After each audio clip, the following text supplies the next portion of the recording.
Assalamualaikum warahmatullahi wabarakatuh. Halo anak-anak semua. Hari ini kita akan belajar tema 6, subtema 2, pembelajaran ketiga dengan muatan IPS dan PPKN. Sebelum mulai belajar, kita berdoa terlebih dahulu ya. Berdoa dimulai. Berdoa selesai. Baik anak-anak, sudah siap untuk belajar hari ini? Kalau sudah siap, yuk kita mulai belajarnya. Sekarang coba perhatikan gambar yang ada di hadapan kalian. Ya, ini adalah gambar nelayan yang baru saja pulang melaut. Sekarang kita akan membahas muatan IPS ya. Jadi ini gambar nelayan yang baru pulang dari melaut. Nah, biasanya para nelayan pergi ke laut itu tidak sendirian, tapi pergi secara berkelompok pada malam hari dan pulang keesokan paginya. Nelayan ini ketika pergi melaut dan kembali ke darat memanfaatkan peristiwa angin darat dan angin laut yang kemarin sudah kita pelajari ya. Manusia dengan alam itu tidak dapat dipisahkan. Alam menyediakan segala kebutuhan manusia dalam bentuk sumber daya alam. Nah, manusia memanfaatkan sumber daya alam tersebut untuk bertahan hidup. Lingkungan laut itu juga memiliki potensi yang sangat besar. Potensi laut dapat dimanfaatkan oleh masyarakat untuk kegiatan ekonomi. Dari kegiatan ekonomi, masyarakat dapat memenuhi kebutuhan hidupnya sehari-hari.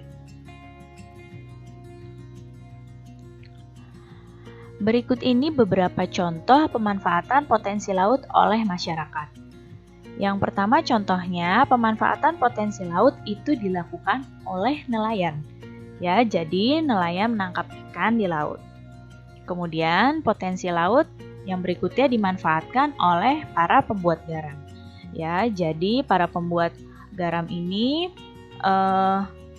memanfaatkan panas dari sinar matahari untuk menguapkan air yang ada pada garam sehingga menjadi kristal garam. Nah, kalau pada nelayan ini memanfaatkan potensi laut itu dengan berbagai teknik ya ketika menangkap ikan. Ada yang memancing, menjala, menjaring, memanah dan juga menombak. Ya. Tahukah kamu ada hal yang unik pada tradisi nelayan di Desa Lamalera, Nusa Tenggara Timur, dan juga di Pantai Malo, Sulawesi Utara? Tahukah kamu apa tradisi tersebut? Ya, sekarang coba lihat dulu nih gambar yang ada di hadapan kalian. Kira-kira apa ya yang sedang ditangkap oleh nelayan ini? Ya, nelayan ini sedang menangkap paus. Jadi, tradisi unik yang ada di Desa Lamalera adalah menangkap paus atau tradisi berburu paus. Nah, akan tetapi di sini mereka hanya memburu paus yang sudah tua saja. Paus yang masih muda ini akan mereka kembalikan ke laut lepas. Daging dan minyak paus yang berhasil ditangkap kemudian akan dibagikan ke seluruh warga desa. Pembagian paus diutamakan bagi para janda dan yatim piatu, baru kemudian kepada para penangkap paus, pada pemilik perahu, lalu kepada masyarakat lainnya. Jadi, tradisi ini merupakan tradisi yang unik ya, yang ada di Nusa Tenggara Timur. Kemudian tadi tradisi unik berikutnya ada di Pantai Malo. Ya, di sini bisa kalian lihat ada gambar di pantai dan ada seperti janur kuning ini. Nah, jadi ini namanya Festival Manee, merupakan tradisi adat untuk penangkapan ikan yang biasa dilakukan di Pantai Malo, Sulawesi Utara. Di sini, hari untuk pelaksanaan festival diputuskan melalui musyawarah. Nah, di hari yang sudah ditentukan, para pemuka adat dan pemerintah membawa semi atau daun kelapa yang masih muda ke pantai. Nah, bisa kalian lihat ya di gambar ini daun kelapanya. Lalu mereka beramai-ramai menariknya ke sepanjang mungkin ke arah laut, hingga membentuk sebuah kolam. Nah, ketika ikan-ikan sudah berhasil terperangkap dalam semi, masyarakat pun mulai menangkap ikan-ikan tersebut.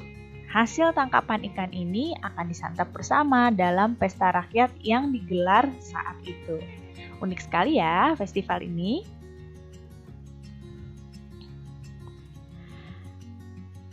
Setiap orang memiliki hak dan kewajiban dalam kehidupannya sehari-hari.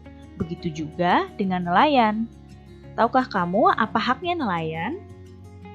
Ya, haknya nelayan adalah menekuni pekerjaannya sebagai nelayan. Dan tahukah kamu apa kewajibannya nelayan? Benar, kewajibannya nelayan adalah menjaga kelestarian air atau laut.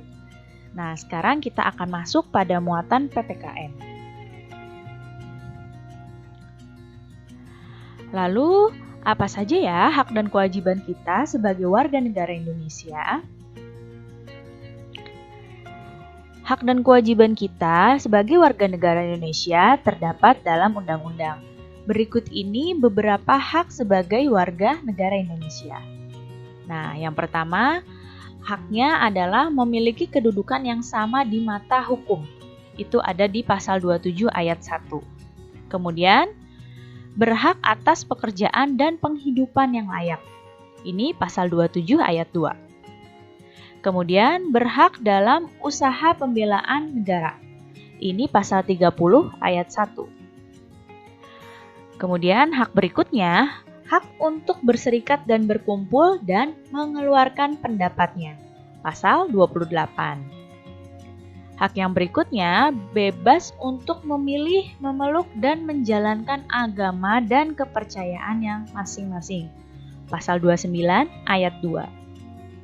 Kemudian, berhak juga untuk memperoleh pendidikan dan pengajaran. Pasal 31 ayat 1. Dan berhak untuk mempertahankan wilayah NKRI dari serangan musuh. Ini pasal 30 ayat 1. Jadi ini adalah beberapa hak kita sebagai warga negara Indonesia. Jika punya hak, maka kita juga punya kewajiban. Apa saja kewajiban kita sebagai warga negara? Yang pertama, kewajibannya adalah membayar pajak. Ya, ini ada di pasal 23A. Kewajiban yang selanjutnya, menjunjung hukum dan pemerintahan. Ini pasal 27 ayat 1. Kemudian, ikut serta dalam upaya pembelaan negara. Pasal 27 ayat 3. Kemudian, menghormati hak asasi manusia dan tertib dalam kehidupan bermasyarakat, berbangsa, dan bernegara. Pasal 28J. Kemudian, ikut serta dalam usaha pertahanan dan keamanan negara dan juga mengikuti pendidikan dasar dan pemerintah juga wajib membiayainya. Jadi, ini adalah beberapa kewajiban kita sebagai warga negara Indonesia. Baik anak-anak, cukup sekian ya penjelasan Ibu kali ini. Mudah-mudahan kalian paham dan mengerti. Terima kasih anak-anak semua. Sampai jumpa lagi. Wassalamualaikum warahmatullahi wabarakatuh.